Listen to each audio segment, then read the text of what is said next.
Jesus is are righteousness. నీతి ఆయనే, మనల్ని నీతిమంతులుగా తీర్చిదిద్దిన వాడు ఆయనే, నీతి చేత మనల్ని విమోచించిన దేవుడు ఆయన. ఇంకొక మాట చూసుకొని మనం స్తుతి ఆరాధనలోనికి వెళ్దాం. మత్తయి సువార్త 20వ అధ్యాయము 28వ వచనం.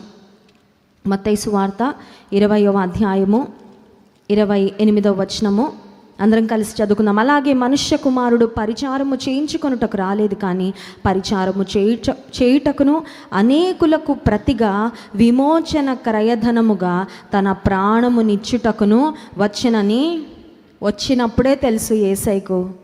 ఆయన ఈ లోకంలో ఏదో మనలాగా మంచి లైఫ్ కోరుకొని ఆయన రాలేదండి.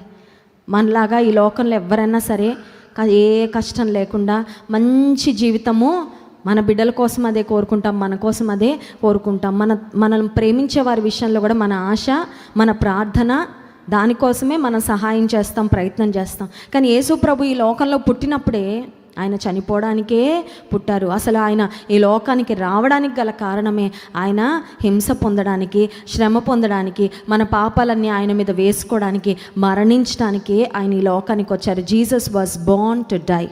అందుకే ఏ మనిషి లేనట్లుగా ఆయన పుట్టారండి. ఎందుకు పుట్టారు యేసయ్య?